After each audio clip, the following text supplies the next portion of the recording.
Hello there everyone and welcome to Lydia's Crafty Corner. Today we'll be playing with one of the new stencils from the March release. This is the Watercolor Bouquet and I just love how this works. I love that you can move it around to create your own kind of bouquet, and I love that it's also layered so you can add extra dimension as well. So let's get on with it, shall we? So as I said, I will be using the new Watercolor Bouquet stencil. So this is the one that was released in March 2018. And it has a base layer as well as a detail layer as well. So it's all on one stencil, so you can really play around with it, and you're not going to lose either one of the stencils because it's on one. So what I'm going to do is I'm going to play around with where I want my first image to be. So I'm going to just pop that down and I'm going to add a little bit of washi tape just to put it in position and also mask out one of the leaves that I don't want to blend in the first time. So I'm going to add my center to the large flower first, and I'm using Mango Smoothie, and I'm using little finger daubers, even though they're small, so you need to ink them up a little bit more than you would a normal blending tool. I do find that they're really easy to get into small spaces like this, especially if you want to add different colours to different sections of your stencil. I think these really work well. So I've used Mango Smoothie for the centre, and then I'm going to be using Lavender fields around the outside to create the colour of the flower. Once I've then finished colouring the whole flower in, I'm then going to go over the centre again with the Mango Smoothie just to blend these two colours together really well. You've seen before I added a little bit of more washi tape. That was just to mask off the stem of this flower so I didn't get any purple down it. I don't feel that you need to do this because the stencil gives such a lovely, beautiful, soft effect, and I think this adds to it, so I didn't end up masking off the stem the second time. I also forgot to colour the stem as well, so this may be helpful not to do this little step that I did. So as you can see, I've gone in with the Mango Smoothie again just to blend those two colours together, and now I'm adding some olive, and I'm just trying to add in tiny little bits where I think the stems would be showing on these flowers. So you don't need to cover the whole bit, just add a little bit of accents. They don't have to be perfectly placed, it's just to give an accent. I'm then going to use Sea Breeze to colour in the larger, like, blossom images, I would say, and I'm only doing it very lightly on the bottom part of the buds. So I'm going from the darker on the base of the buds and going up a little bit, so I'm not covering the whole of the bud with the darkest colour, just a very light splattering, shall we say. So once I have used the Sea Breeze, I'm then going to move on to the other bud images. I think these look more like lilacs, so that's why I've coloured them in this colour tone. I'm using the soft lilac, and I'm just adding this over the lilac image. So as you can see, that is blending with the green a little bit, and I don't mind that. It just gives more, detail and a little bit more interest to your picture. So I've removed the washi tape from the stem and added the stem in again with the olive colour. I've then removed the washi tape, and I'm just going to place my stencil into another position so I can add another focal flower and other little bud images as well. So I'm going to use the same colour combinations as I used before on the other flowers. So I've used Mango Smoothie in the centre of this large flower.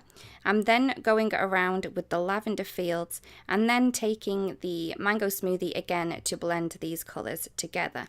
I do find that using the lightest colour to blend them together works really well. I'm then going to take the olive colour again, and I'm adding in the leaves and the stems as before, so I'm just picking out certain areas on the bud images to add the stems. I'm then going to add in the flowers on the bud images. So I'm using Sea Breeze for the larger blossoms and then the soft lavender for the small ones. I'm then going to play around, so I'm going to add in some more leaves and more bud images just to make my scene more complete. And I do love that you can move this stencil around to add in these smaller elements to create a beautiful floral background scene. You could definitely do this on a 12 by 12 and just work larger, just do more flowers, and I love that that's the way that you can work with it, just to make the scene how you want it to be. So once I've finished with the base layer, which already does look very pretty, I'm then going to add on the second layer.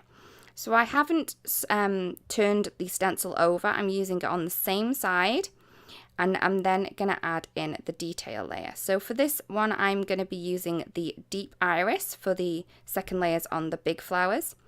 I'm going to be using the lavender fields for the second layer on the lavender buds. And then I'm going to be using turquoise on the second layer of these big blossom images. They could be berries if you wanted them to be. Definitely, if you sketched in some lines as well, you could definitely make those into berries. So for the second layer of the leaf, I have used the moss as well. So I'm just going to be continuing on with the same colours. So as you can see, it's much easier to add in the second layer because you already know where it's going to be. So it is a little bit quicker than doing the base layer. But it's really, really therapeutic, I feel, just to do a little bit of ink blending through a stencil, and you get really great results as well. So again, I'm going to be using the deep iris for the second layer of these large flowers. And then I'm going to take the moss again for the leaves. And it's really quite quick. The card come together really quite quickly. And I do love how it turned out in the end. You could swap around with your colour combos to create different effects with this. And I just love how it works. I'm sorry, I really, really do love this stencil. So I'm just going to finish off with the tiny blossom on the edge, and I'm then going to add this panel onto a base card. You could have done this directly onto your base card if you wanted to. It's just I didn't know what I wanted to do with it at the start, but now I know that I want it flat because I don't want to take any attention away from that background. So because I don't want to take any attention away from the background, I'm going to add a small strip sentiment on some black cardstock.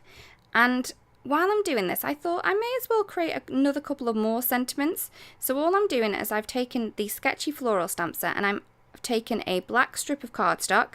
I've already added my anti-static powder onto this. As you can see, it's a little bit lighter than black normally is.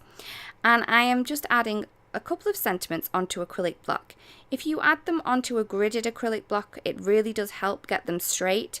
And then you can just add as many as you wish, and I will stamp these a number of times so I get a number of sentiments rather than just the one.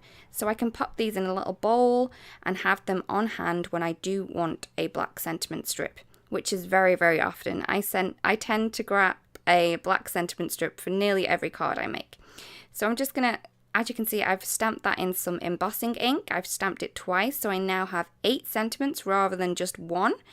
Like I would normally do, but I thought, you know, this is saving some time and I'm going to have these on hand for later projects as well. So I've chosen a number of sentiments that did fit on the strip. A couple of them didn't, so I just popped them back onto the stamp set, but I have lots to work with.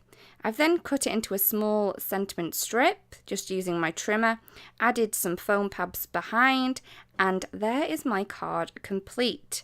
So I really do hope you like the card and the technique that I've shared with you today. I really can't wait to see if you create anything that like this, maybe with the stencil that we've just released.